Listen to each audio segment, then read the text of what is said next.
sekolah minggu dan teman-teman semua. Saya akan menghafalkan ayat hafalan dari Matius 28 ayat 20b. Tuhan Yesus berkata, "Ketahuilah, aku menyertai kamu senantiasa sampai kepada akhir zaman." Oke kakak-kakak sekolah minggu, terima kasih. Selamat hari minggu, Tuhan Yesus memberkati. God bless you. Shalom adik-adik. Shalom. Selamat pagi buat kita semua. Apa kabar pagi hari ini? Luar biasa. Ya, puji Tuhan. Kita bersyukur ya pada pagi hari ini kita masih boleh datang untuk memuji Tuhan lewat sekolah minggu kita pada pagi hari ini.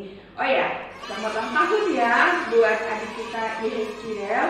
Kemarin tanggal 3 Agustus berulang tahun. Happy birthday. Panjang umur, sehat selalu dan diberkati Tuhan. Nah, pada saat ini sebelum kita memuji Tuhan, kita mau berdoa dulu ya adik-adik ya. Mari kita lipat tangan, tundukkan kepala, kita bersatu di dalam doa. Bapa di surga, Bapa dalam nama Tuhan Yesus, kami bersyukur untuk kebaikan Tuhan, di mana Tuhan sudah menolong kami sehingga pada pagi hari ini kami boleh datang untuk memuji dan memuliakan nama Tuhan. Saat ini Bapa, Engkau tolong kami, siapkan hati kami untuk kami memuji Tuhan, untuk kami mendengarkan kebenaran firman Tuhan yang akan disampaikan melalui cerita pada pagi hari ini. Terima kasih Tuhan Yesus, Engkau juga berkati kami semua supaya ujian firman Tuhan boleh menjadi berkat bagi kami. Terima kasih Tuhan, kami serahkan semuanya ini dalam nama Tuhan Yesus kami sudah berdoa. Haleluya. Amin. Oke, siap untuk memuji Tuhan? Mari kita bangkit berdiri, angkat satu pujian. Hello, hello, how are you?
Kita masih memuji Tuhan ya, masih dalam keadaan sikap berdiri. Kita memuji Tuhan, senang-senang memuji Tuhan.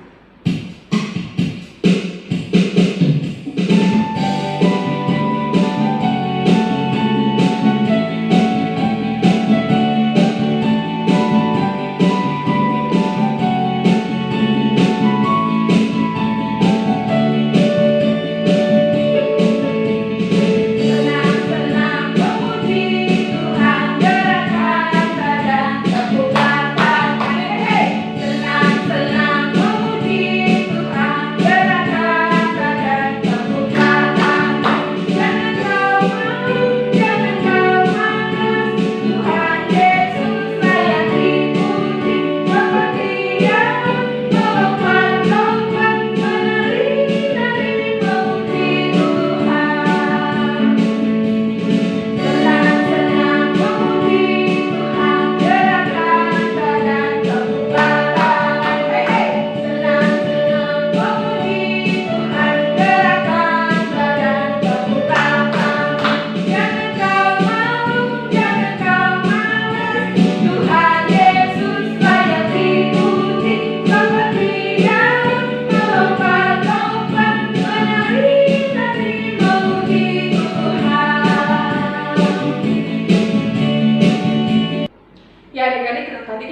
memuji Tuhan.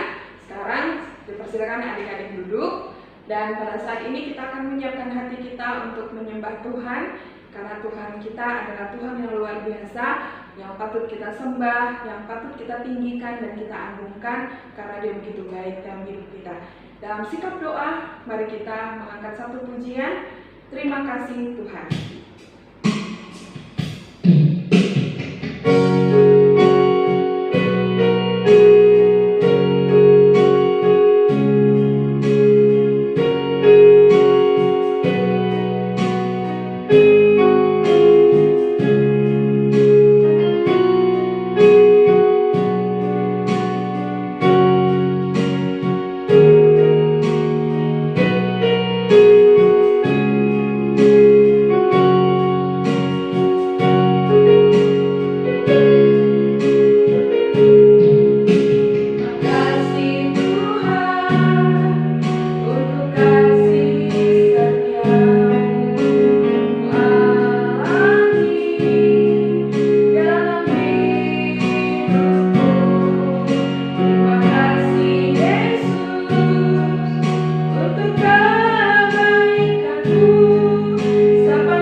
bersatu dalam doa. Tuhan Yesus, terima kasih Bapa karena Engkau masih mengizinkan kami kembali untuk mendengarkan firman Tuhan. Kiranya Engkau memberkati firman Tuhan yang kami dengarkan hari ini, agar boleh kami lakukan dalam kehidupan kami, sehingga kami boleh menjadi anak yang lebih lagi menyenangkan hati-Mu Tuhan, dan menjadi berkat buat sesama kami. Terima kasih Tuhan Yesus, haleluya, amin. Shalom adik-adik, selamat hari Minggu. Sekarang kita akan mendengarkan firman Tuhan. Cerita kita hari ini diambil dari 1 Samuel 21 sampai 24. Kita akan membaca bersama-sama 1 Samuel 24 ayat 10 dan ayat 11. Yang sudah mendapat, kita baca bersama-sama 1, 2, 3. Lalu berkatalah Daud kepada Saul, "Mengapa engkau mendengarkan perkataan orang-orang yang mengatakan, sesungguhnya Daud mengikhtiarkan celakamu? Ketahuilah, pada hari ini matamu sendiri melihat bahwa Tuhan sekarang menyerahkan engkau ke dalam tanganku dalam gua itu. Ada orang yang telah menyuruh aku membunuh engkau, tetapi aku merasa sayang kepadamu, karena pikirku, aku tidak akan menjamah tuanku, sebab dialah orang yang diurapi Tuhan." Nah, adik-adik, hari ini cerita kita berjudul Daud dikejar Raja Saul. Nah, adik-adik, Siapa yang ingat cerita berapa minggu lalu? Cerita tentang Daud diurapi oleh Tuhan. Pada waktu itu Daud masih kecil dan belum menjadi raja di Israel. Dia baru diurapi. Nah, suatu saat Daud dipanggil ke istana untuk bermain musik untuk Raja Saul. Nah, di situ dia disukai oleh Raja Saul. Kemudian tidak hanya itu, dia diberi kesempatan untuk memimpin pasukan perang. Nah, adik-adik, di situ Daud mendapatkan kemenangan yang sangat besar. Orang-orang menyerukan Raja Saul mengalahkan beribu-ribu, tetapi Daud mengalahkan berlaksa-laksa. Nah, di situ Raja Saul menjadi iri hati. Dia tidak terima ada yang lebih hebat daripada dia. Nah, sejak saat itu Raja Saul berencana untuk membunuh Daud. Nah, adik-adik mengetahui hal itu, akhirnya Daud pergi dari kerajaan. Kemudian sampailah Daud di Nob. Di sana dia menemui seorang imam yang bernama Ahimelek. Di sana dia meminta roti kepada Imam Ahimelek karena dia pergi dari kerajaan tanpa membawa perbekalan. Kemudian dia juga meminta kepada Imam Ahimelek senjata yang ada di sana. Nah, imam itu berkata bahwa di sana ada sebuah pedang milik Goliat, orang Filistin yang pernah dikalahkan oleh Daud.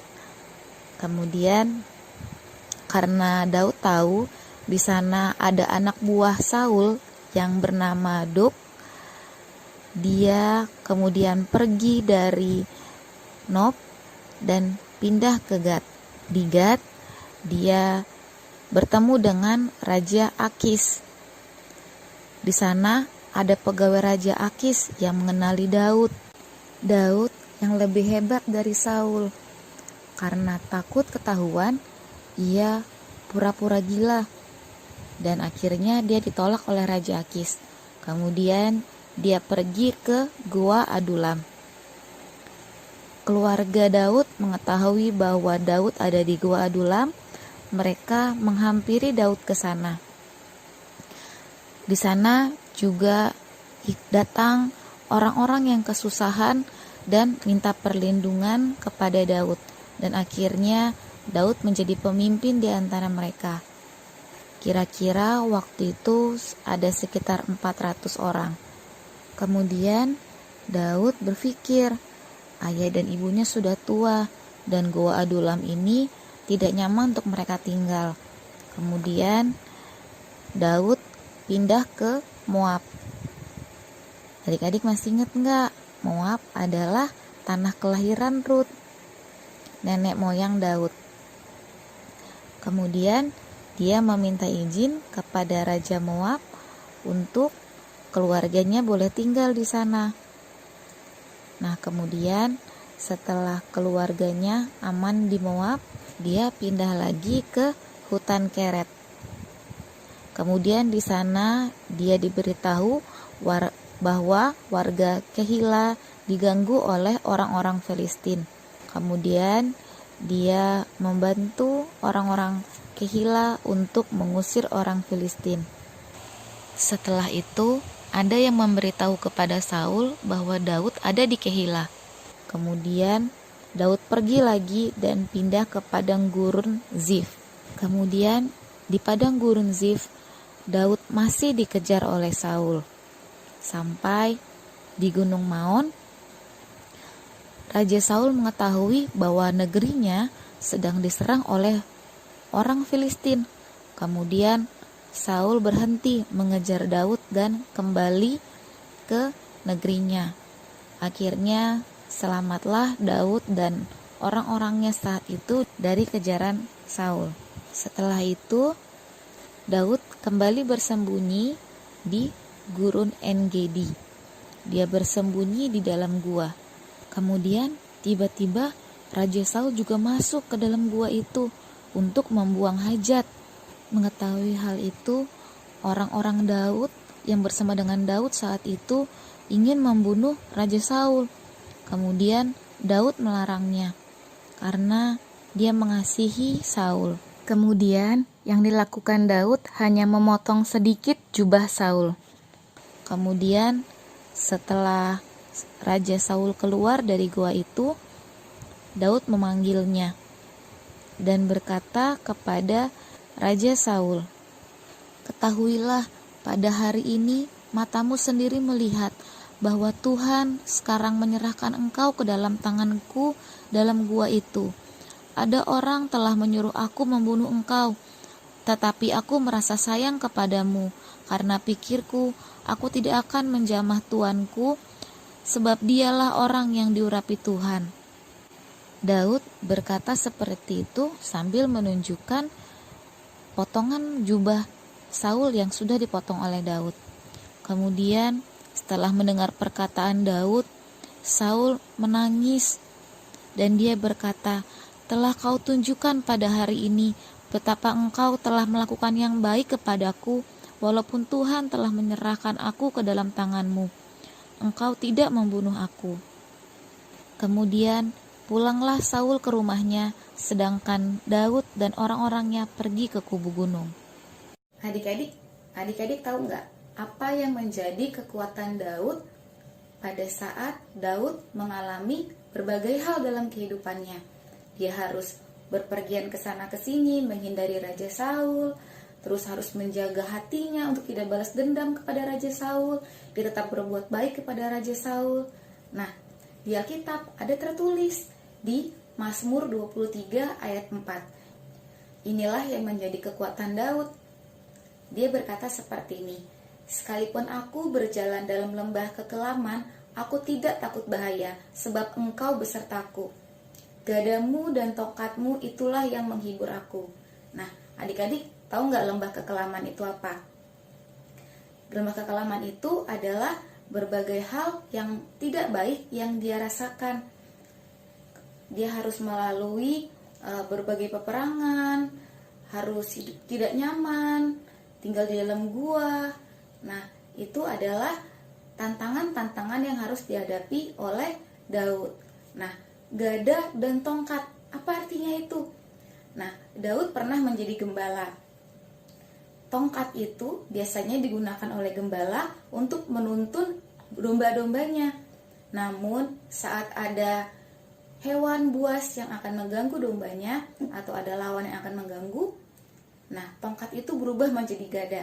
Itu adalah senjata gembala itu untuk menghalau hewan-hewan buas yang akan mengganggu domba-dombanya. Itu artinya Tuhan menuntun Daud menjalani perjalanan dia.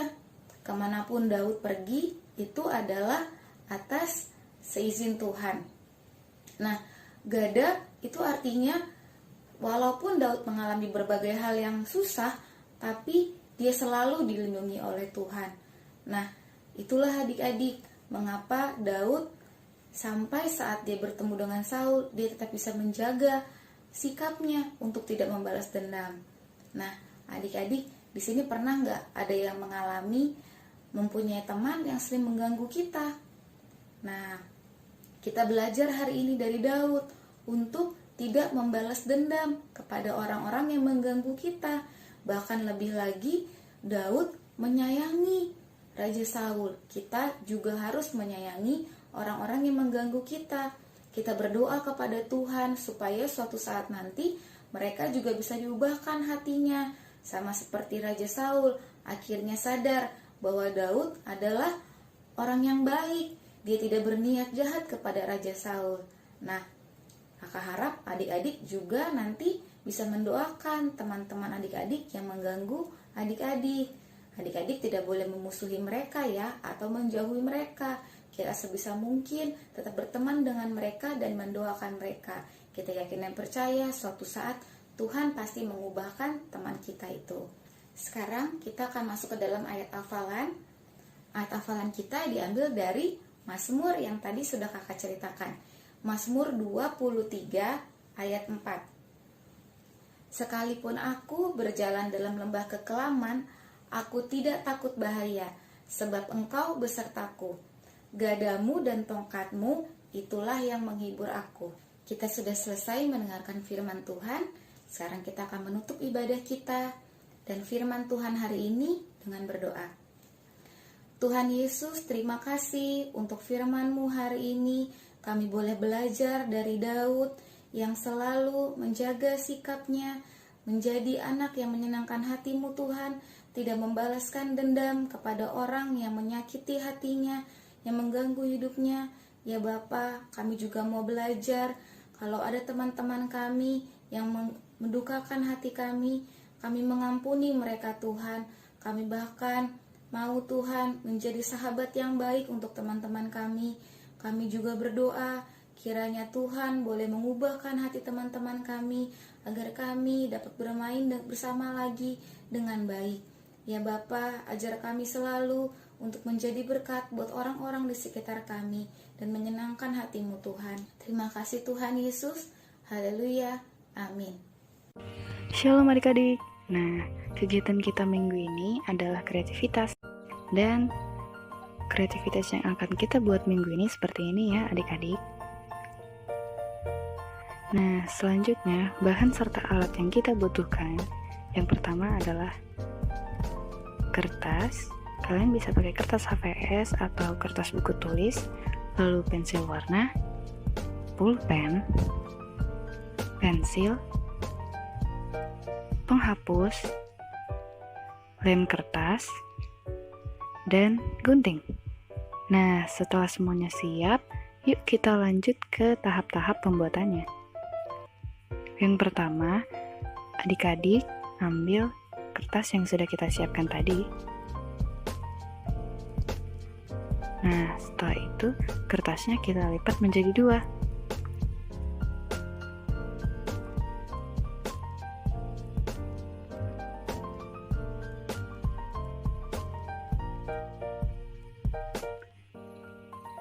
Nah, setelah dilipat menjadi 2, kita buka kertasnya, lalu adik-adik ambil gunting kalian, dan kita belah kertasnya menjadi 2.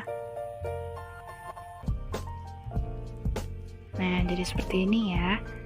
Nah, selanjutnya salah satu potongannya kita lipat menjadi 2 lagi.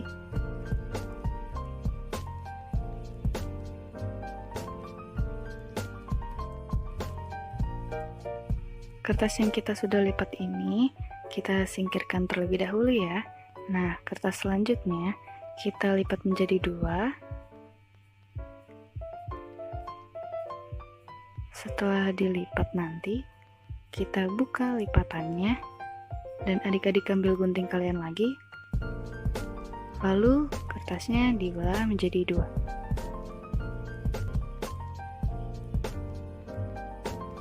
Nah, salah satu potongan ini adik-adik lipat lagi menjadi 2. Dan kertas ini kita simpan dulu. Kertas satu lagi kita lipat menjadi 2 lagi.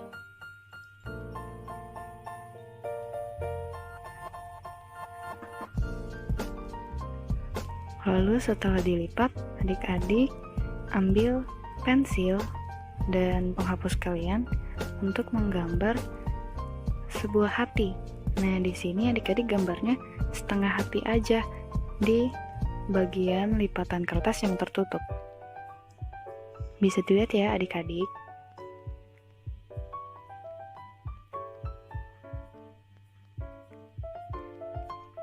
Nah, jadinya seperti ini.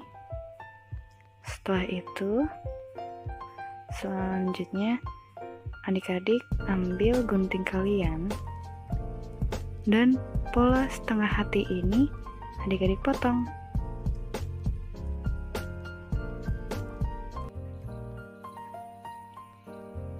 Nah, sekarang kita punya sebuah hati, dan setelah itu adik-adik ambil pensil warna kalian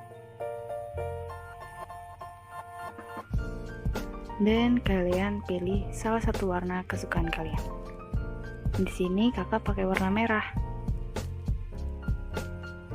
Nah, warna ini kalian gunakan untuk mewarnai potongan berbentuk hati yang telah kita gunting tadi ya.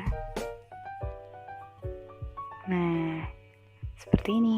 Dan selanjutnya, salah satu kertas yang sudah kita lipat tadi, yang kecil, kita ambil kertasnya, lalu bentuk hati tadi itu kita gunakan untuk dijadikan cetakan di kertas itu. Nah, lalu dengan menggunakan pensil, adik-adik membentuk pola setengah hati di kertasnya.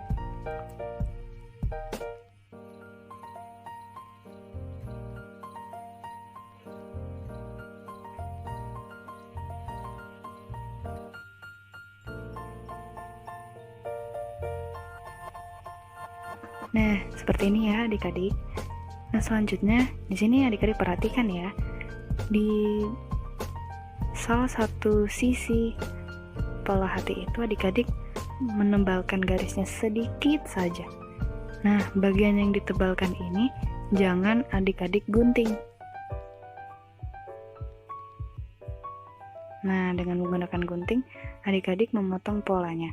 Dan ingat, bagian garis yang tebal jangan dipotong.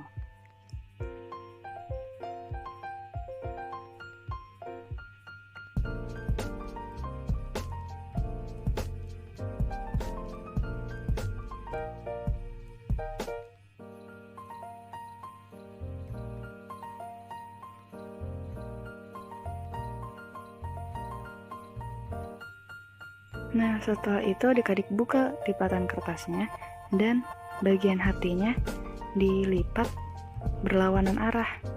Nah, seperti itu ya. Jadi bagian hatinya nanti ada di dalam kertasnya.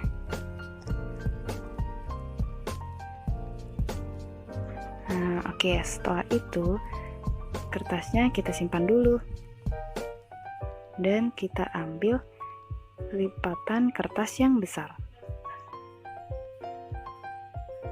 Nah, kertas ini adik-adik warnai semuanya, salah satu sisi aja dengan menggunakan pensil warna. Nah, tapi adik-adik untuk menghemat waktu kalian boleh mewarnai keempat sisinya aja. Nah, jadi seperti ini. Setelah itu, kertas yang kecil tadi adik-adik ambil, dan juga adik-adik mengambil lem kertas yang sudah disiapkan tadi.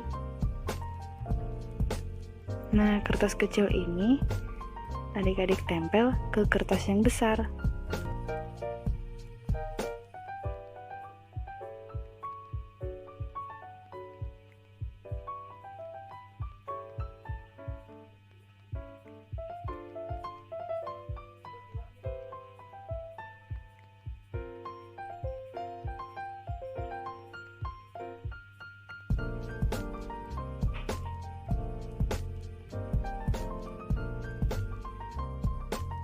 Kertasnya harus hati-hati ya adik-adik, jangan sampai ada gelembung-gelembung udara supaya hasilnya rapi.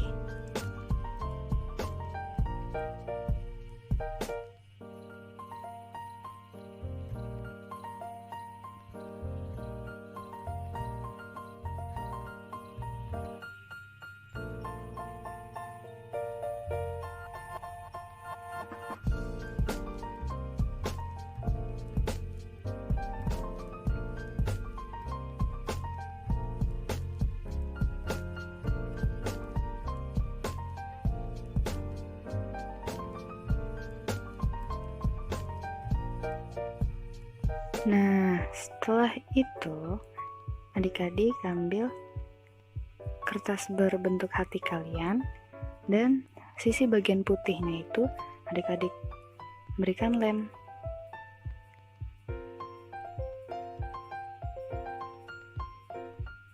Nah, si hatinya ditempelkan ke situ ya adik-adik.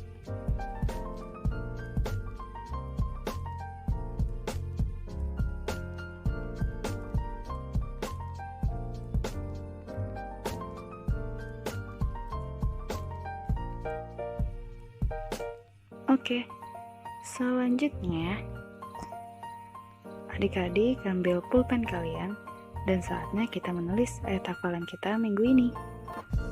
Nah, di bagian atasnya adik-adik menulis ayat hafalan kita dan isi ayatnya kalian lanjutkan di bagian bawahnya.